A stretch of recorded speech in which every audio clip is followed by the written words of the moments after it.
Jana has served as actor, technical consultant, pilot, and book, so I could finish the World Championship.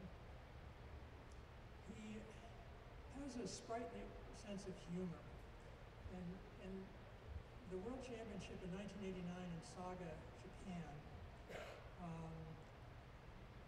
we found ourselves together on this stage at the very formal banquet, the awards banquet, and a German by the name of Benedict Hagen won that championship, and he was standing over here, and my competition buddy was next to me, Al Nels, we may have heard of, and me, and then someone else, and then Jana. When all the awards had been given out to everyone, Al and I found ourselves with large bottles, holding large bottles of champagne that had been handed to us. And as I was standing, maybe looking over this way, I felt this arm tapping me, reaching around. I think it was Phil Glebe next to me and saying, "Spray them with champagne, spray them with champagne." So I took one look at Al, and we popped the corks and drenched Benedict Hagen, which is very extraordinary at this very formal banquet. The interesting thing about that is Jana had inadvertently started a tradition in Saga. I don't know if it still continues, but I do know that several years after it did. And what would happen is, at the awards ceremony, when it was all over, the mistress of ceremonies that they always had would say, "Okay, now spray the champion with champagne." A not very spontaneous gesture. This is one of Jana's smaller accomplishments in ballooning. I've always, right from the beginning, found Jana to be one of the most gentle people I've ever met. And I cherish him as a friend, even though geography has prevented us from spending much time together in recent decades. And it's a tremendous honor for me personally to be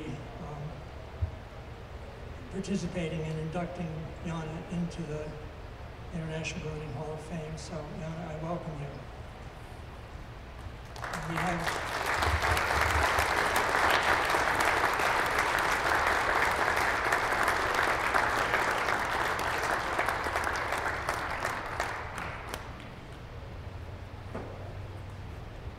here is a picture you might recognize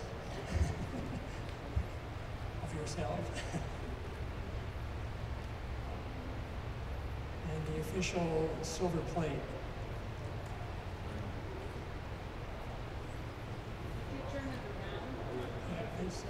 Face again. Let's draw it. Got it. Got it? Hold it. Hold the picture. All right.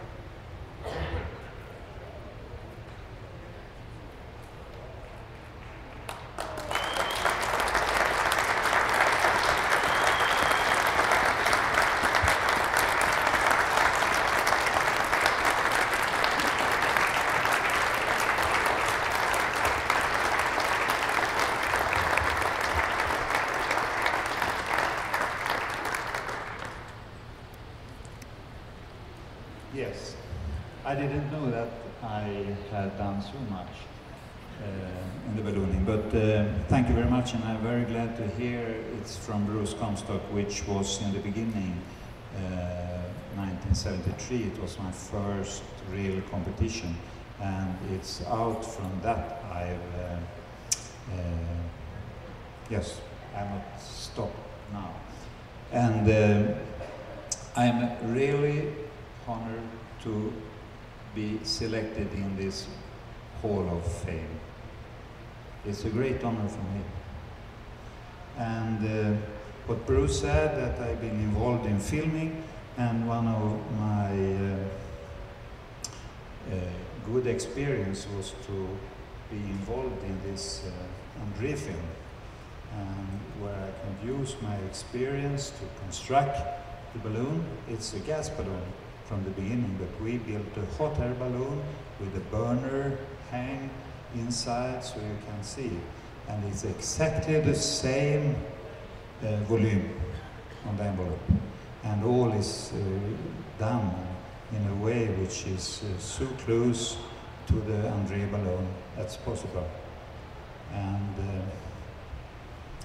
because of this, we had to make all the things like Andre had done. So this is a replica of a sandbag he used, and it's marked with Andre's expedition 1896, because he was up there 96 and had to go back 97 because the weather wasn't so good 96. But inside this sack, which is a replica, I have to manufacture this in the right way. I have the real sack from the Andreas expedition. This is from 1896. It's a sack which had been left over from the departure. And I want to give this to, yes, it's for you and for the museum, of course.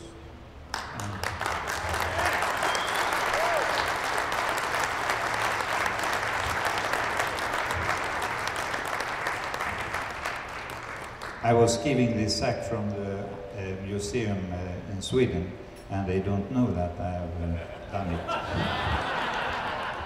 But they will know. Thank you very much.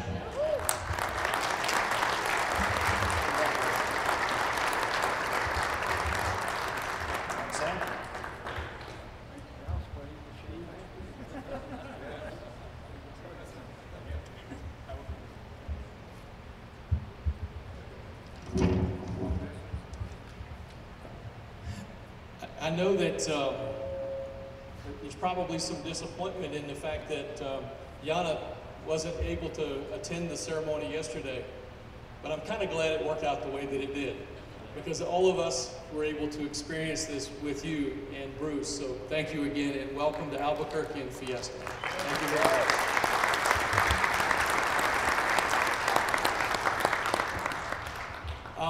And now it's time for, this is a wonderful way to kick off the awards ceremony portion of the general meeting.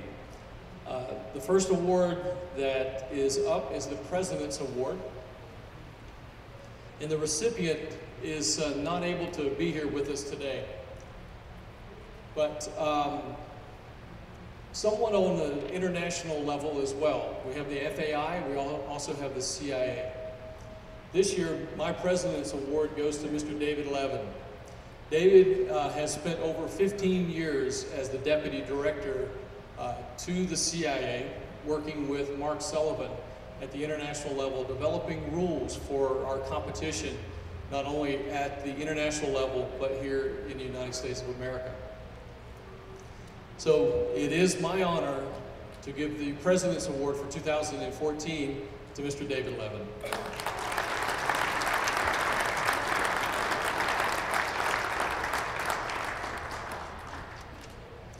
All right, next will be our Director's Awards. And first, we're going to start it off with Dean. Dean from the Great Lakes, if you would come forward with your award.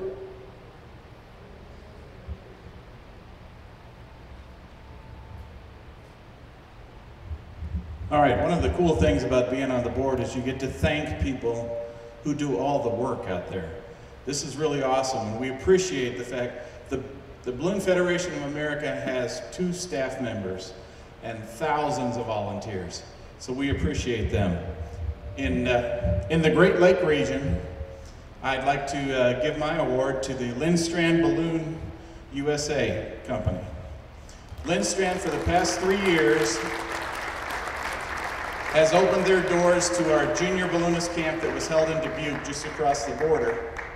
They let the kids come in, they let them touch sewing machines, press wicker, design different balloons, and actually spend a lot of time with them. Plus they helped out a bunch of, come on up here, Paul, or Phil. And I can't see very good, so I don't speak well.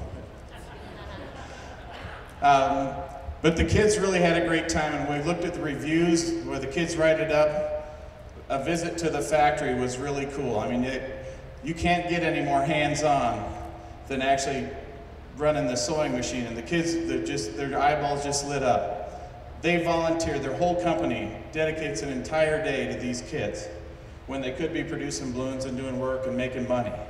We appreciate them. 3 years in a row, thank you very much, Lindstrand Balloons, Phil and Lisa.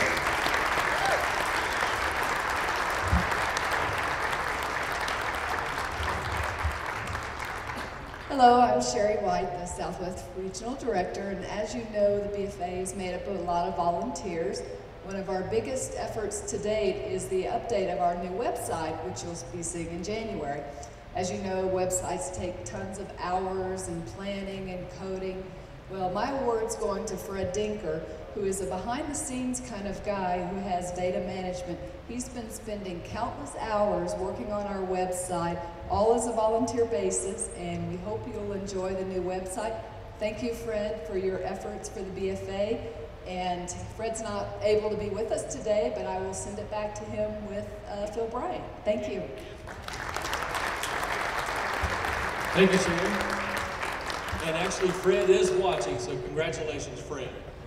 Now I'd like to bring forth Scott Woge. He's got not only his award for the at-large, but he's also representing Drew Egerton today for another award. Scott? Thank you. I'm filling in for Drew Egerton since I'm an at-large and he's an at-large, and Dean's not going to comment on that. It's a running joke with us. Drew got held up by the TSA going through airports, but we're not going to talk about that today. So he's not able to make it. Come on, it was funny. Come on. No, he was trying to go through Chicago. Didn't happen. Drew Egerton's award. My at-large director's award this year goes to a person who has spent countless hours of both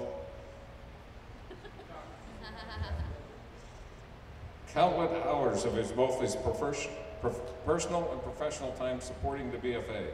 He has served as an at-large director 2 terms, and from president from 2007 to 2009, and served on the board of directors of the competition division.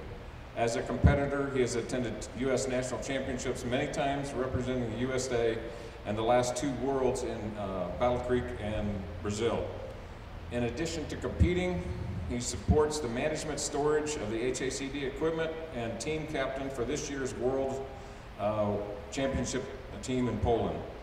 He served internationally on competitive sub-level and FAI level, and recently selected by the board to serve as an alternate delegate. He's also helping the ride division getting up and running, and elected to the gas division board. He was instrumental in this year's balloon donation and getting it sold to a young private pilot, and that sale was donated to the BFA, as Sam talked about earlier. So this year, Drew Egerton's at-large goes to Andy Baird, also known as Andrew.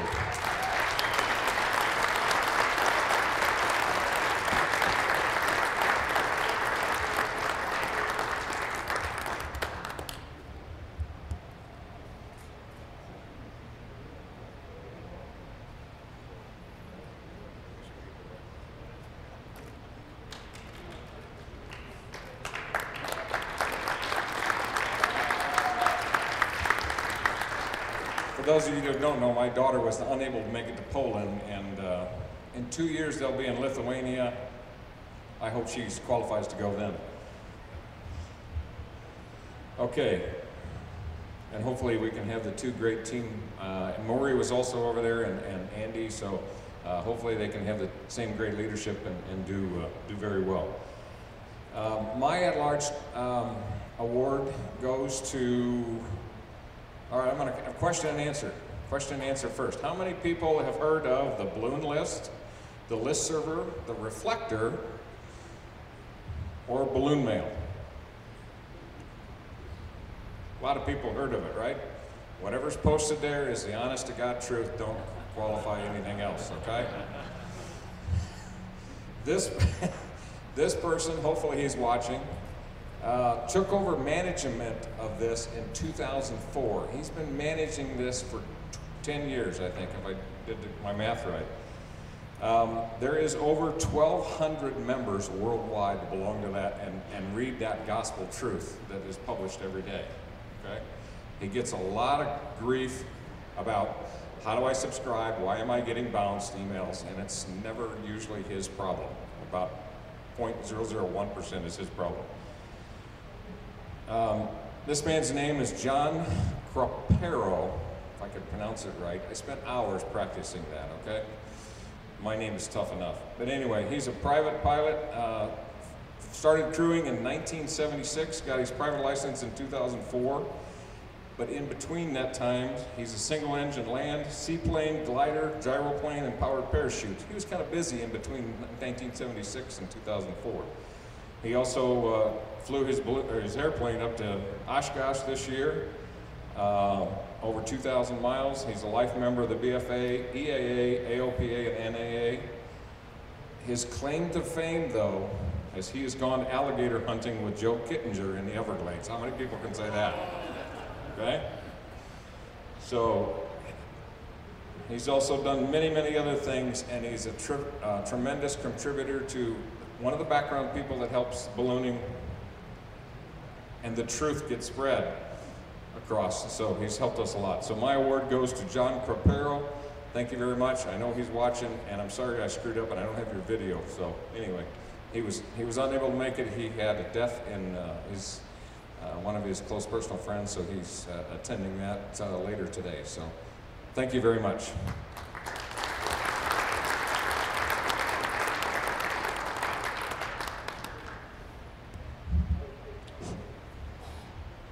Now that we've established everyone knows what the reflector is, I think this next award winner will need absolutely no introduction. If you ever read the reflector and there's an opinion to be expressed, this lady has one. I learned it personally when I was assigned the duty of developing balloon event guidelines, and I had a rather large and very experienced committee. And I'll never forget this. We put our first draft out, and I hated to do it, but I went to the reflector anyway and read what it had to say. And there was a young lady by the name of Dawn Ann Chase, who was posting constantly, asking everyone on the reflector to please comment on this. There's all kinds of things in here that may affect the future of balloon events, and she was right. The next effort that I had some involvement with was the rewrite of the safety seminar guidelines. We'd had a lot of complaints or people asking questions. Can it be more simplified? Can it be made a little bit more flexible for event organizers? I'll never forget the first time when I ran for the board, I got a call from none other than Dawn Chase, and she had a question for me, and I kind of cringed, and I said, all right, Dawn, what is it? And she wanted to know my opinion on safety seminars and how they were run, how they were organized, and on the BFA seminar. And I guess I had the right answer for her because she's still talking to me. Lastly, membership. Dean Carlton and his committee was in need of information about how the membership felt about the BFA. Dawn Chase has been extremely involved in developing that questionnaire, analyzing the results, and as Dean had said, over 1,000 responses is remarkable to me.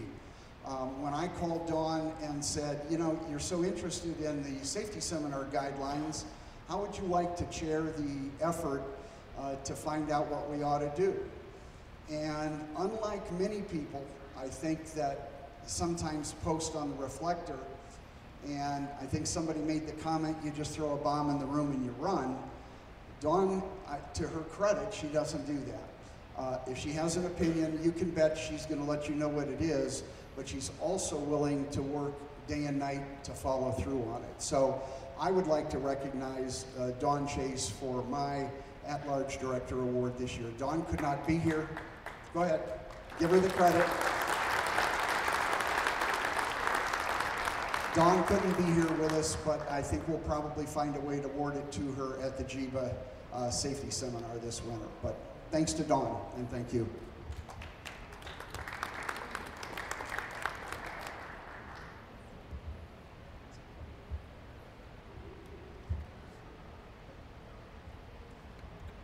My award is going to Rick Wallace, who became a pilot in the early 70s, and it wasn't too many years after that he got his balloon rating. He was a charter member of the Southern California Balloon Association. He planned to fly here this year. It would have been his 33rd year, but we lost Rick due to a long illness July 26th of this year. He was very involved in airships.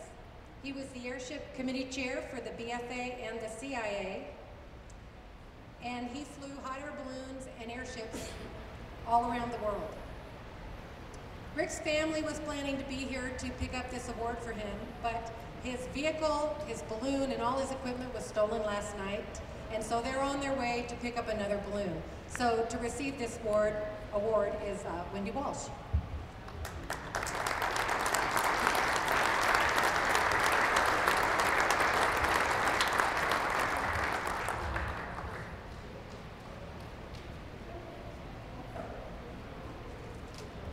Thank you, Katie. One of our outgoing board members couldn't be with us here today, Mr. Nick Murphy, from representing the Northeast region. So he's asked me to make the presentation for his Director's Award to Aircraft Owners and Pilots Association, as we all know it as AOPA. So Mick has recognized AOPA for all the work that they have done for, not only for fixed wing, but also for lighter than air aviation around the world. So on behalf of Mick Murphy, I would like to represent the Aircraft Owners and Pilots Association.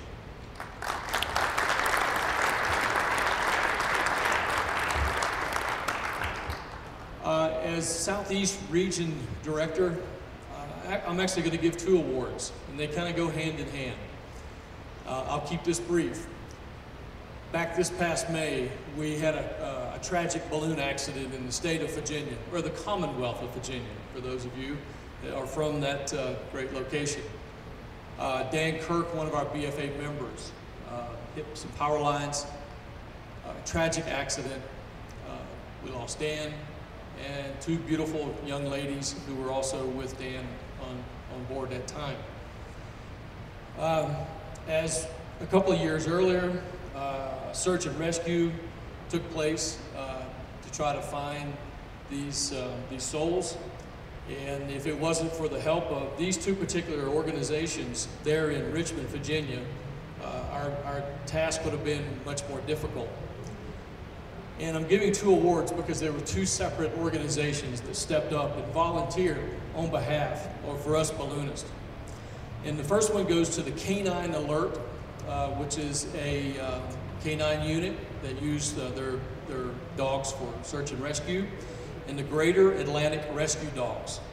So my two Director's Awards go to these two particular organizations, and if I could have Mr. Henry Rosenbaum come forward, who's also a resident of Richmond, Virginia, I will ask him to take these two awards back and present these awards to these two organizations. Thank you, Henry.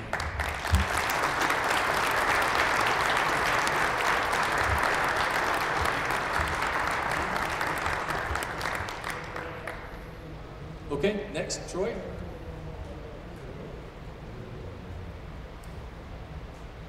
As the NAA representative to the BFA board, National Aeronautics Association, I tried to look across the country.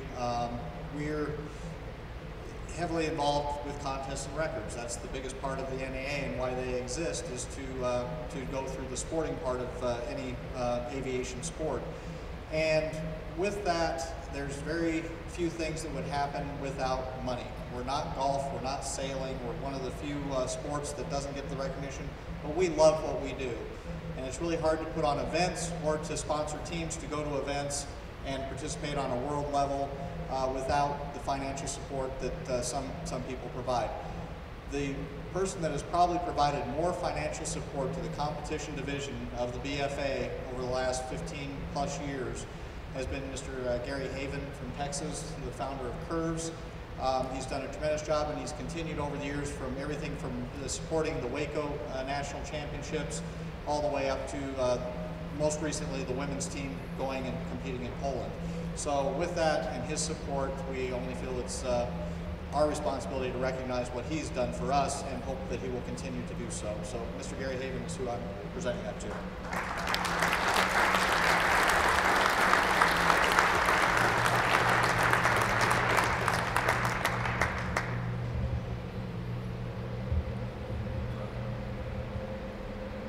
The North Central region has a nominee for the Director's Award this year. She doesn't need any build-up list of her accomplishments.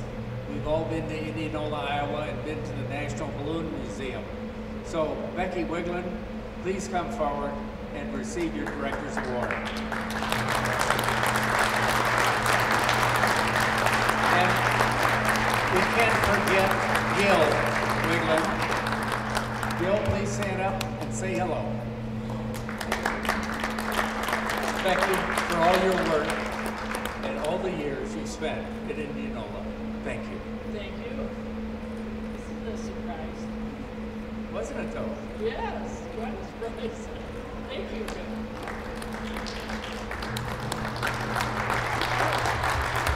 Thank you, David, and thank you, Becky, for all that you do. Our next award is going to be presented by Maury Sullivan.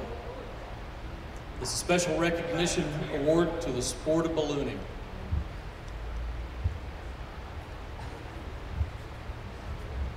Thank you, Sam. Orv. There's a beautiful plaque up here that is going to a very dear friend of mine, Mr. Bob Zanella, Professor Z, some of you may know him as.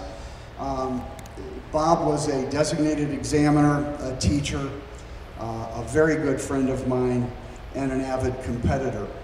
Bob was also very active in organizing balloon events and helping communities in Northeast Ohio and Pennsylvania in developing competitive balloon events. Bob was an advocate of competition, and he was just fervent in making sure that no one took advantage of the competitors. If they were coming and putting on a great show, he wanted to make sure that they had accommodations that perhaps, as small as it was, maybe there was a little bit of a prize fund and maybe some meals. But basically, all he cared about was the sport of hot air ballooning and promoting that.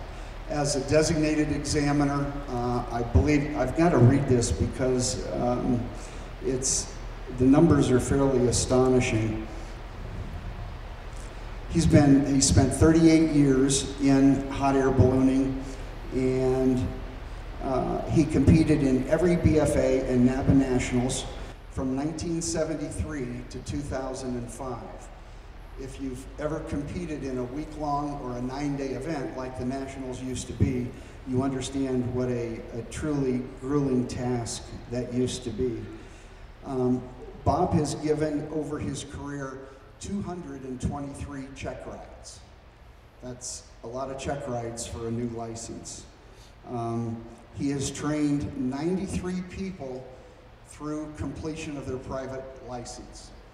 If you're a pilot in Northeast Ohio and you think in terms of a family tree, that trunk is definitely Bob Zanella. And to be fair to somebody else, I always tell people I only know of 2 saints in the world. One is my wife and one is Bob Zanella's wife. And Bev, you deserve a lot of this award too. Congratulations.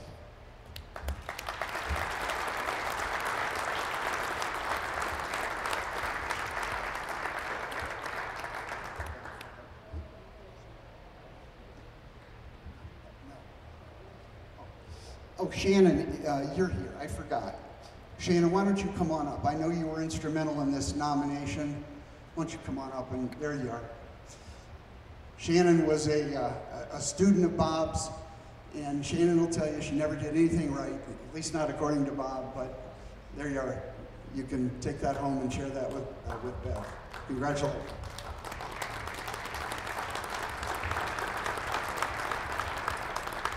Thank you, Maury. Glenn, Editors Awards.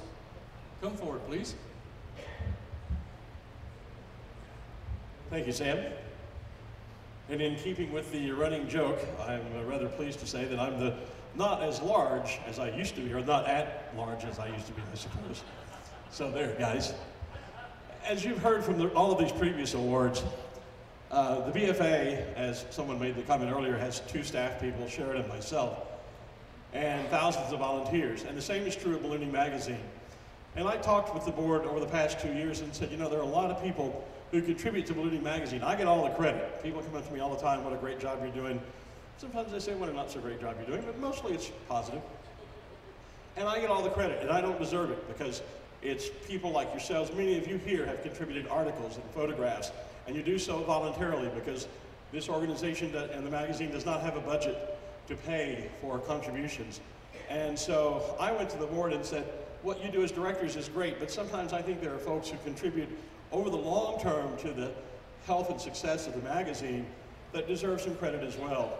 And as we saw in the survey, again, it's not credit to me, but I'm pleased to say that Ballooning Magazine continues to be the #1 rated, most valued benefit that you receive as a member of the BFA, and that's very rewarding. So I wanted to, and asked the board for permission to create an Editors Award so that I could help to recognize some of the folks that work behind the scenes that do make the magazine the success that it is and make me look good.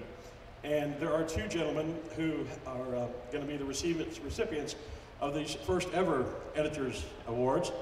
And as a writer, as an editor, one of the very first things you learn is you cannot proof your own work. By the time I've spent 2 or 3 weeks working on an issue of the magazine, I no longer see what's on the monitor or the printed page. I see what's supposed to be there. And what is supposed to be there is not always what's there. And a quick story of how that happens, it goes back to my days at Balloon Life. But I wrote an article once about an event I attended in Colorado. And as one of the pilot socials, we had tickets to a Peter, Paul, and Mary concert. And at the concert, when they sang Puff the Magic Dragon, we all linked arms and were swaying back and forth and singing Puff the Magic Dragon. What I wrote in the magazine, and it didn't get caught because spell checkers check that a word is spelled properly, but they don't check that it's the right word.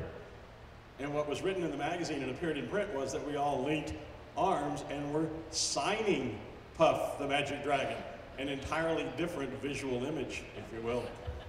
So my award, and I know one of them is not here, and I'm not sure if Jack is here or not, but the 2 gentlemen who've been with me almost the entire 14 years that I've been privileged to be editor of Ballooning, Mr. Jim Eisler, or maybe Isler, and Jack, are you here? Jack, he was going to try and be here.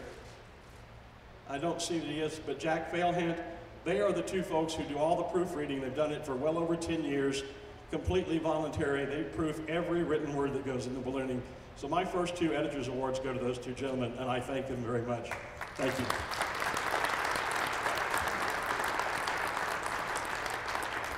Thank you very much, Glenn. Now we get into some very, not that any of these awards have been any insignificant at all, but we're going to step it up a notch. Anytime that you do something for 20 years at your business, I know. Anytime that you do something for 20 years, they usually give you a gold watch and they just pat you on the back and they send you out the door. What about 40 years? Doing something well and doing it safe for 40 years is quite an accomplishment. Thus, the Ed Yost Master Pilot Award. And I'm going to kick this off. I've got 2 of these I'm going to give, and then Orv's going to give out the rest. There was a gentleman's name who was mentioned a little while ago, Mr. Al Nels. Al Nels is going to be our first recipient today of the Master Pilot Award. Just a couple of listings of his accomplishments. And remember now, to qualify for this award, you have to have done this for 40 years, and you have to do it with a perfect record. No accidents, no actions. You do it good. You do it well. And this, of course, is one of those. He's a commercial pilot, airplane, single engine, instrument, balloon rated earned in October 18th, 1974. I was young. Younger. He was a national champion in 1984 and 85. He was world champion in 1987 and in 91. He represented the United States as pilot in world competition in 81, 85, 87, 89, 91, 93, 2008, and he was also the world's coach manager for 2006, 10, and 12. It's quite an accomplishment. And I've only most recently had the pleasure of joining a balloon club with Al because he's now taken up gas ballooning. So he's not stopping. Ed Yost Master Pilot Award presented to Albert Nails.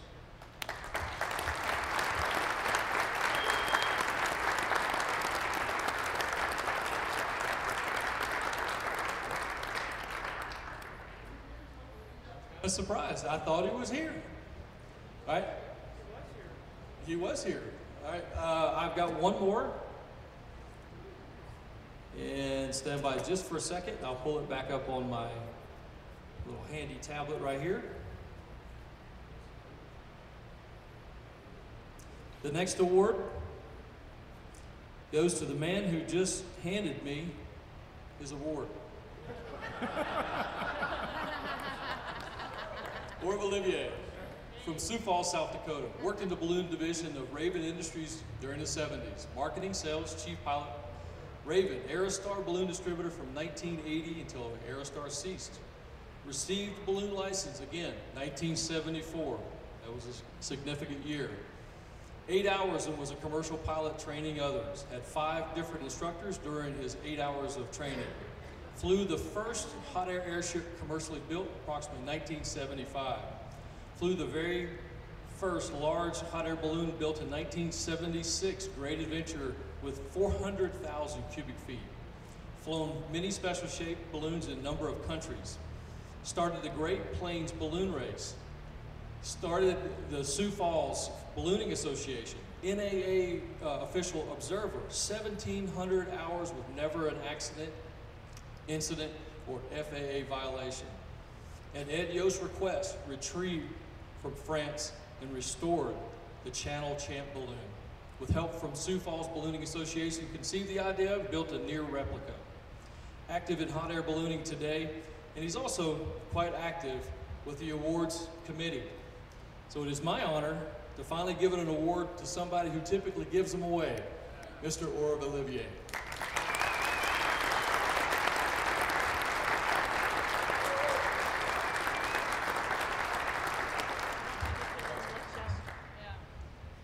Now he gets to do what he typically does and gives away some awards himself.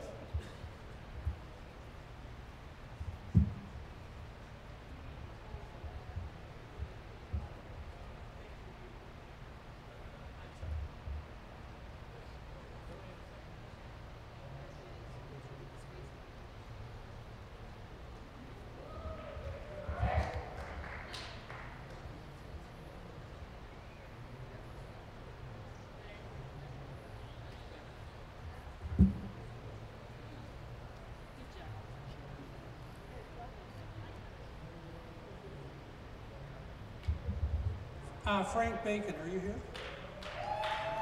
Please come up. Come on, Frank.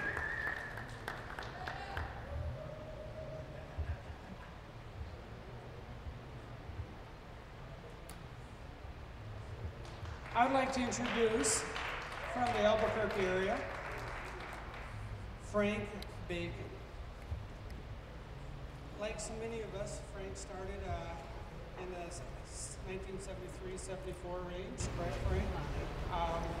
He started as a ground crew in 73, and with 600 people, almost immediately started what club? The Buffalo Chip chapter of the Dublin Balloon Club. Buffalo Chip.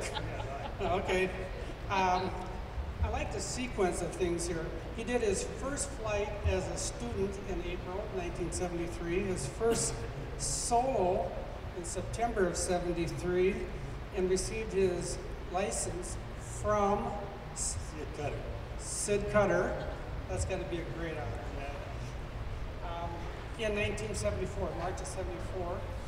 And how many fiestas have you participated in? This is my 40th. Every one since? Yeah. Since 74. Every fiesta since 1974.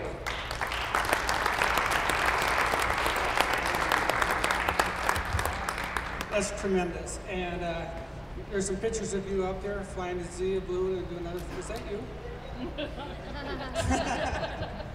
Frank Bacon, here's your award from the Balloon Federation of America for the Ed Yost Master Pilot Award.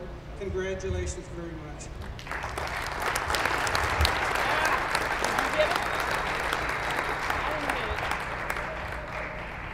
Bobby Sparks. Bobby, come up here, please. Here's Bobby.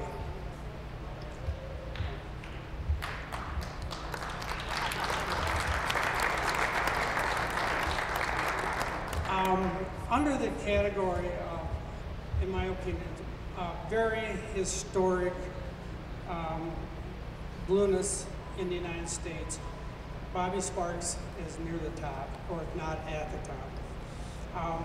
How many people remember the Lark Cigarettes balloon? Think Bobby Sparks. Bobby got first started flying balloons in 1967. Got his certificate in 1970. I gotta remember, 67, that's only 6 years after Yost did the very first flight in the chair. So that's, you know, you're really up, you weren't very far off the very beginning there. Certificate 70, flew in the 1973 Fiesta. What I think is really important, Bobby made 2 attempts on the Atlantic Ocean. I don't know how many people remember that. Significant attempts, 1973 and August of 1975. He's also built model balloons, including the Montgolfiers, that are in several museums around the world.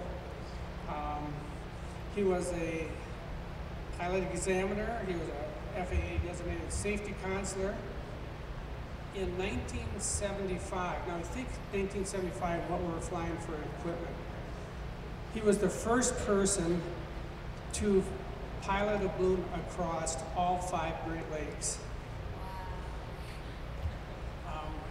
Bobby has flown a lot of very large commercial ride operation balloons, and Bobby is 80 years old and actively flying today, and I'm sure you can tell us a story or two. Oh, thank you. You folks excuse my back. You folks excuse my front. 1973, I was here, and I'm going to be back. It was only 40, how many years ago? 41 years.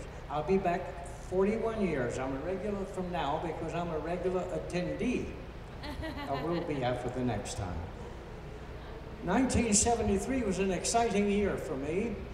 I flew all 5 of the Great Lakes. I tried flying the Atlantic Ocean. That was okay, except I met an unfriendly thunderstorm. I want to tell you one quick thing. 1975, I was flying the Lark cigarette balloon, and we challenged a fellow who was flying the Budweiser balloon, a fellow named Sid Cutter. We were going to race across the San Francisco Bay. It just goes to show you how foolish we were. When we got there, I went across to Sausalito, across the bridge, laid out on the dock at Sausalito, and took off. I don't know where the hell Sid was. He said, they told me that he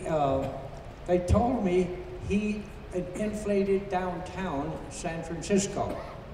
I never saw him, but I took off doing just wonderfully in reverse. I was going right under the Golden Gate Bridge, climbed up with a radio announcer, but I finally got over Alcatraz Island. But there were some unfriendly fellows down there who told me that if I came down, they would shoot.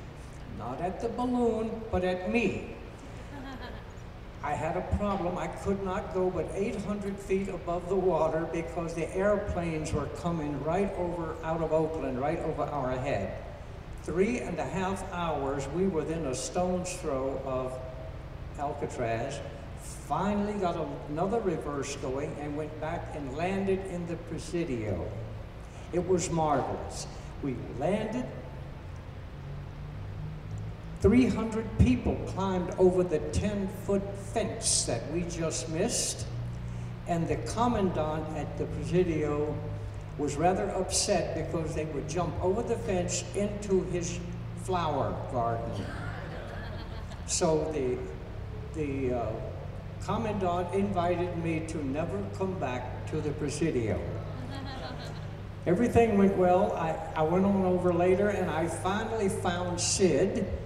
He was tethering somewhere, I don't know where it was, but he was tethering. He tethered all day. I still don't know if he ever tried to cross San Francisco Bay, but that was 1975, and Sid Cutter. He was great to me. We had a lot of fun. He accepted my challenge, and it's been grand. And I love seeing this gentleman right here. Have you noticed I dyed my hair blonde, real blonde? I haven't seen you in 100 years, it seems like, but I keep hearing of you. Thank you so much. I'm glad to be here, and I will come back soon. Bobby Sparks.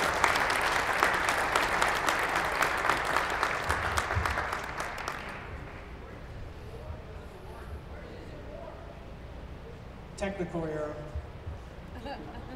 Michael Image. Mike, please come up.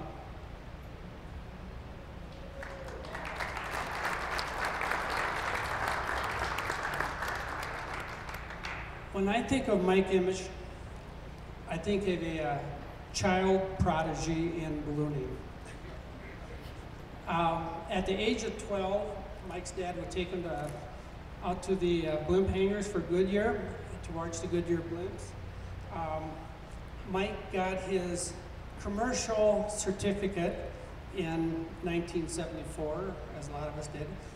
And if you wonder why we all got commercial certificates in '74, is that 8 hours and you were a commercial pilot. There actually was no private certificate prior to that time, but that rule was going to change November 1st, 1974, and a lot of us went into complete scramble mode to make sure we got our licenses prior to November 1st, 1974, so we all had commercial certificates. But Mike got his in 1974. He was I was 18 years old. 18 years old. I graduated from high school.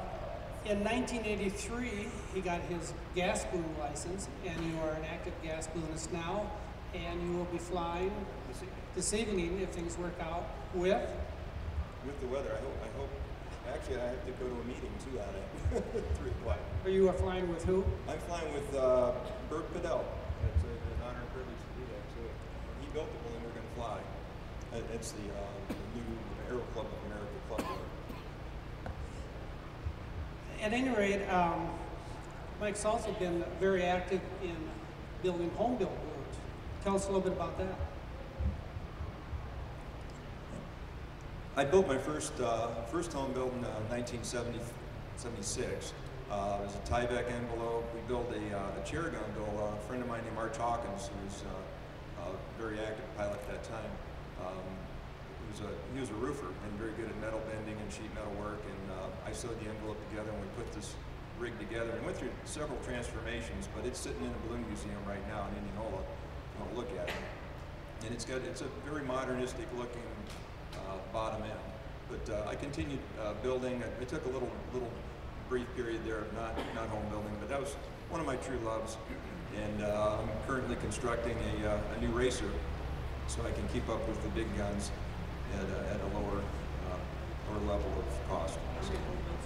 I think 14. So not as many as a lot of guys, but I'm pretty steady home builder. In addition, you are a world record holder, a U.S. Nationals record holder, correct?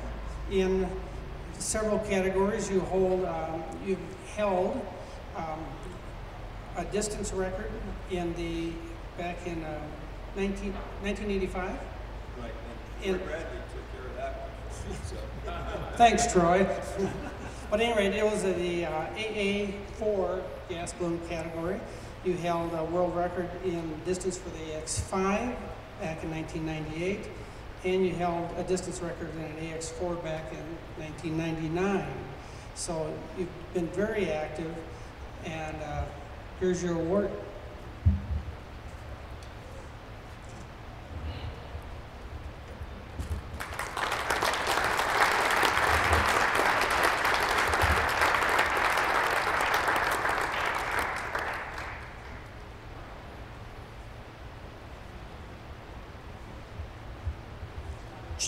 How many here knew that Wally Book's first name was Charles? Charlie Wally Book, please come up.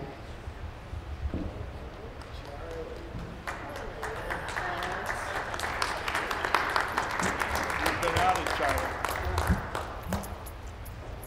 Wally Book. I find his record of training and getting his license absolutely amazing. He took his first training flight April 1973.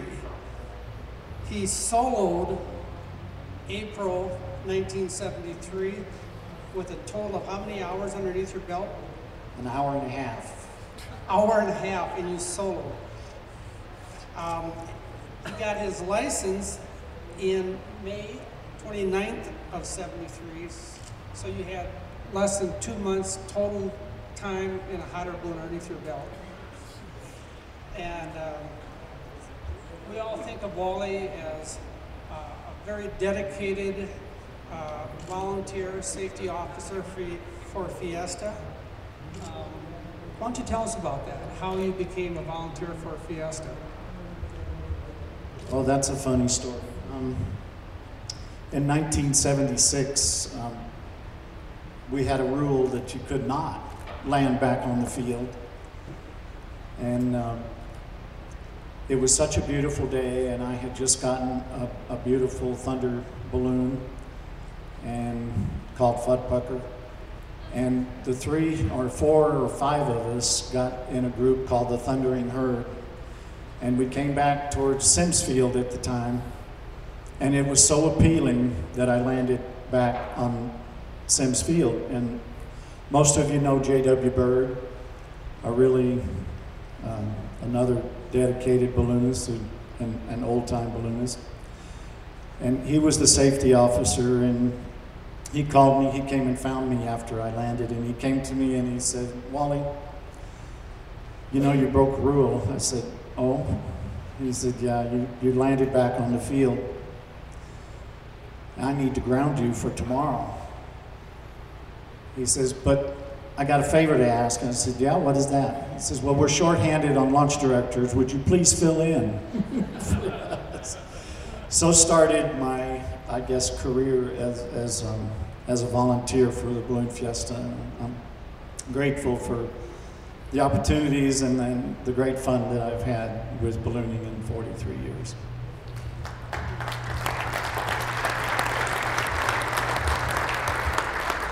By the way, I see Tom McConnell sitting here, and Tom, thank you. Tom was one that took the initiative to make sure that Wally was going to get this award, so it was under his initiative that this came to happen. So Wally? I want to thank Ord for suggesting the story, because he told me this morning that I was going to need to come up with some story, and I was sweating bullets because I thought any story I could come up with would invalidate this award. Thanks, Wally. We have one more award to give, Master Pilot Award. Ronald Grove. Ron, where are you? There he is. You know, everything I know about Ron includes his wife, Sandy. I'm almost thinking Sandy should be up here too. So Sandy, why don't you come up as well?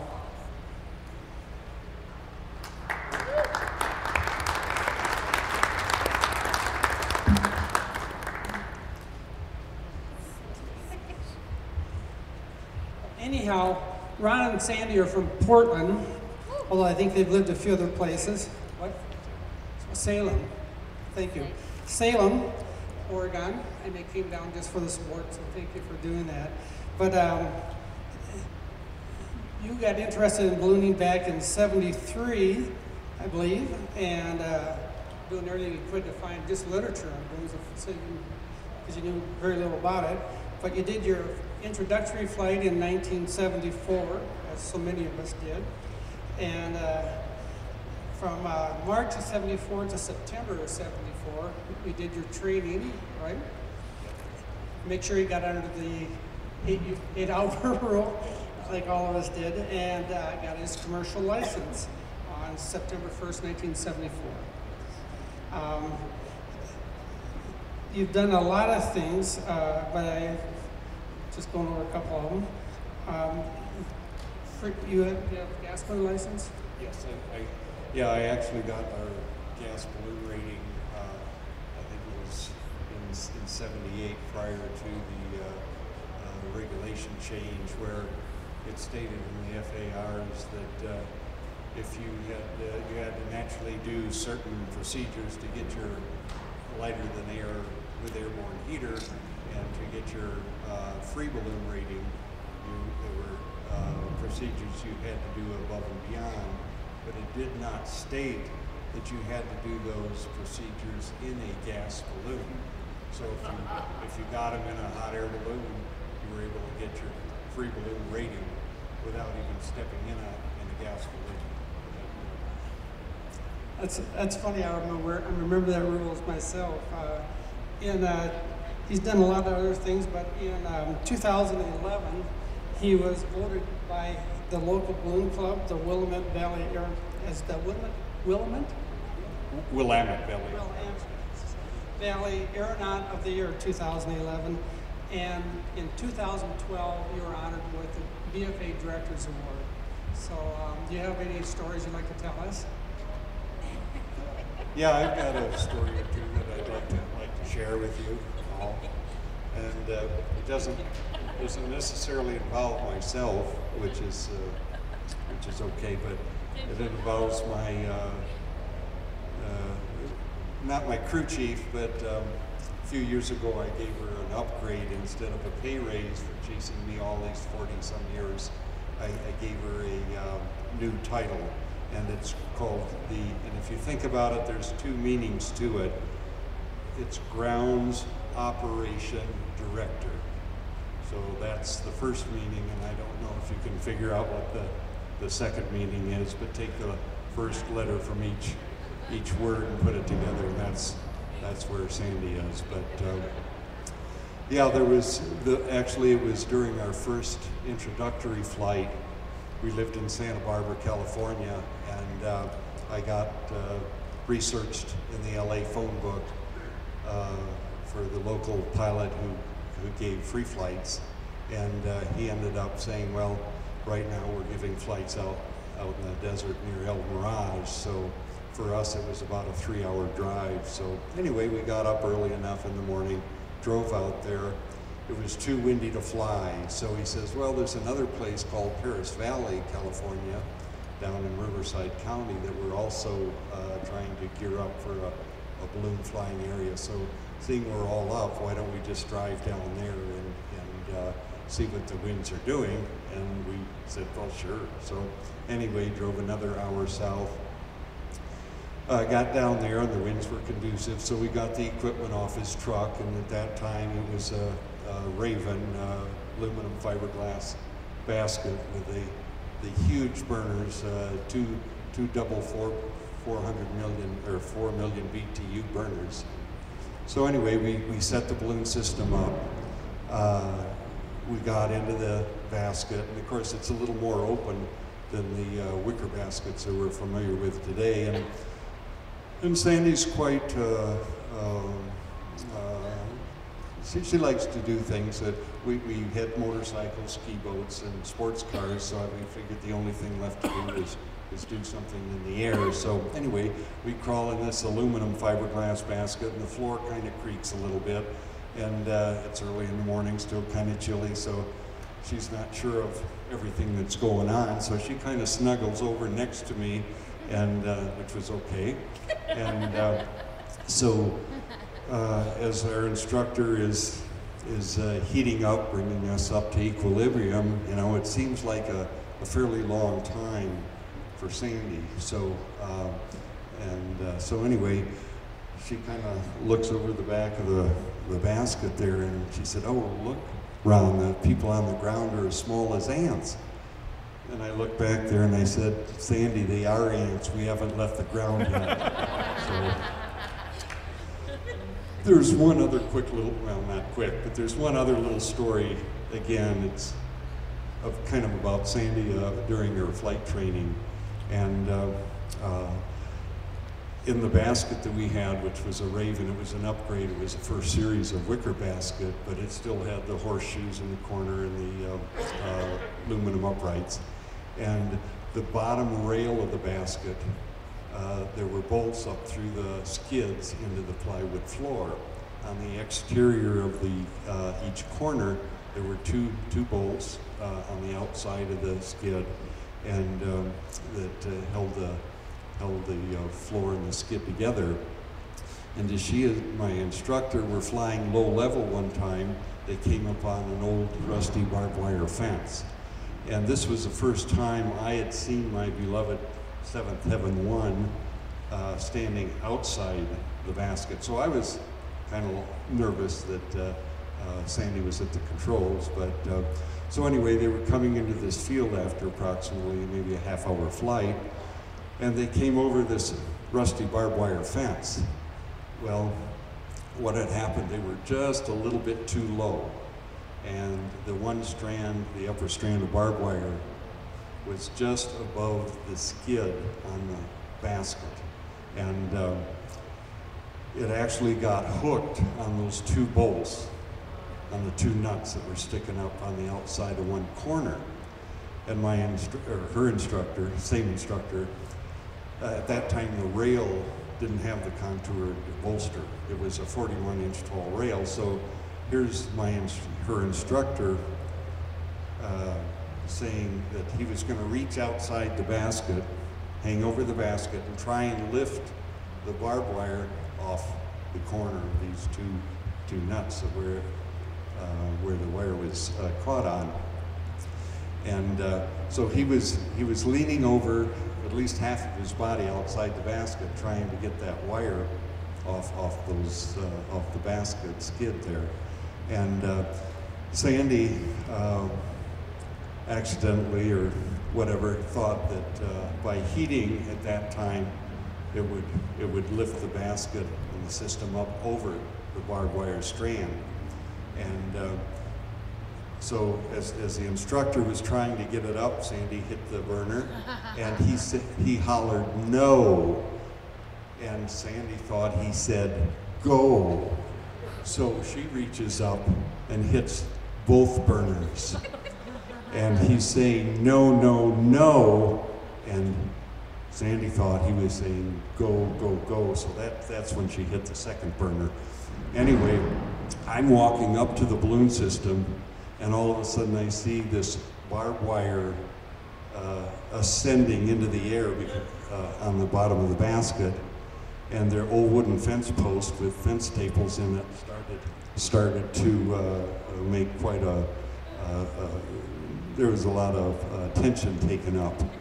And I saw what was happening, and the fence staples were starting to release on both sides of the basket. So instead of walking toward the balloon system, I started running backwards.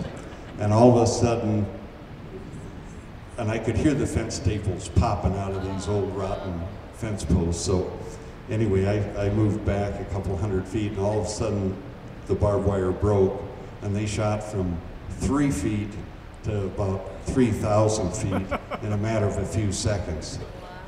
And so anyway, that was one of our more exciting flights.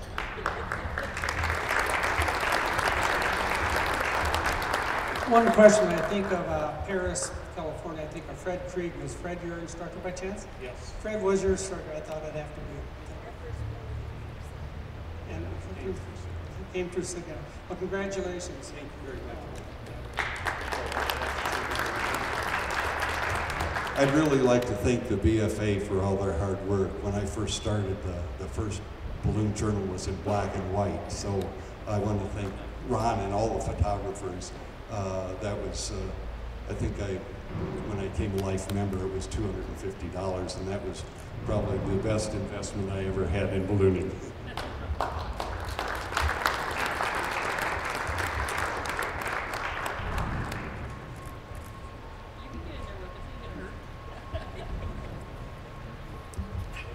Thank you very much, Orf. Maury Sullivan's got just a couple of awards and we'll be finished up. Actually, no, I got one more after that, but let's go quick. These will be very fast.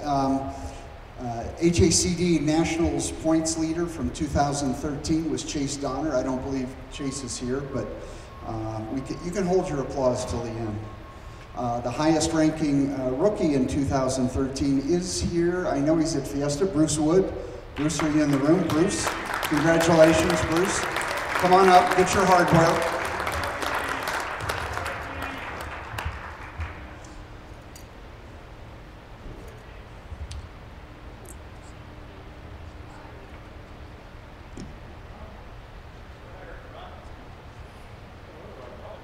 Come on over here. Bruce is a ride operator. He says the only reason that he can do well in competition is he can carry a lot of baggies in his balloon. So congratulations to you.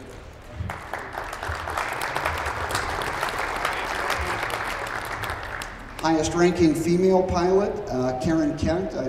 Is Karen here? I don't think she is. Okay.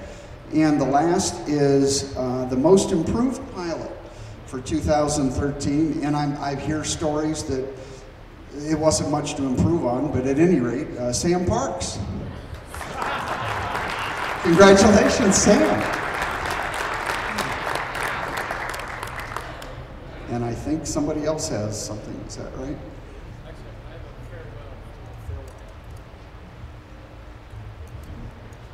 Well, here's your hardware. You can display it proudly. Thank you very much. As I indicated earlier, we've got one of our board members who's going to be retiring off of the board this year. And it is with great pleasure that, that I give an outgoing award to Mr. Mick Murphy for all the work that he's done on this board for the course of the last 3 years. Mick couldn't be with us today because of his employment issues. But I just wanted to let him know, because I think he is watching.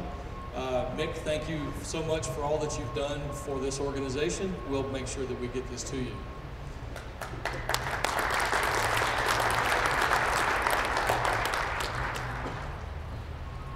Date of our next meeting, October 3rd, 2015. I hope all of you will come to Reno, Nevada in April of 2015. Katie and her organization, I know, is going to put on a great convention and safety seminar. Do I have a motion to adjourn? All right. Thank you all for coming. Thank you all for watching online. And again, thank you for attending this annual meeting and awards ceremony. And congratulations to all the recipients of the winners. Yana Bakadal, thank you very much for attending our meeting today. Thank you. God bless you all. We'll see you next time.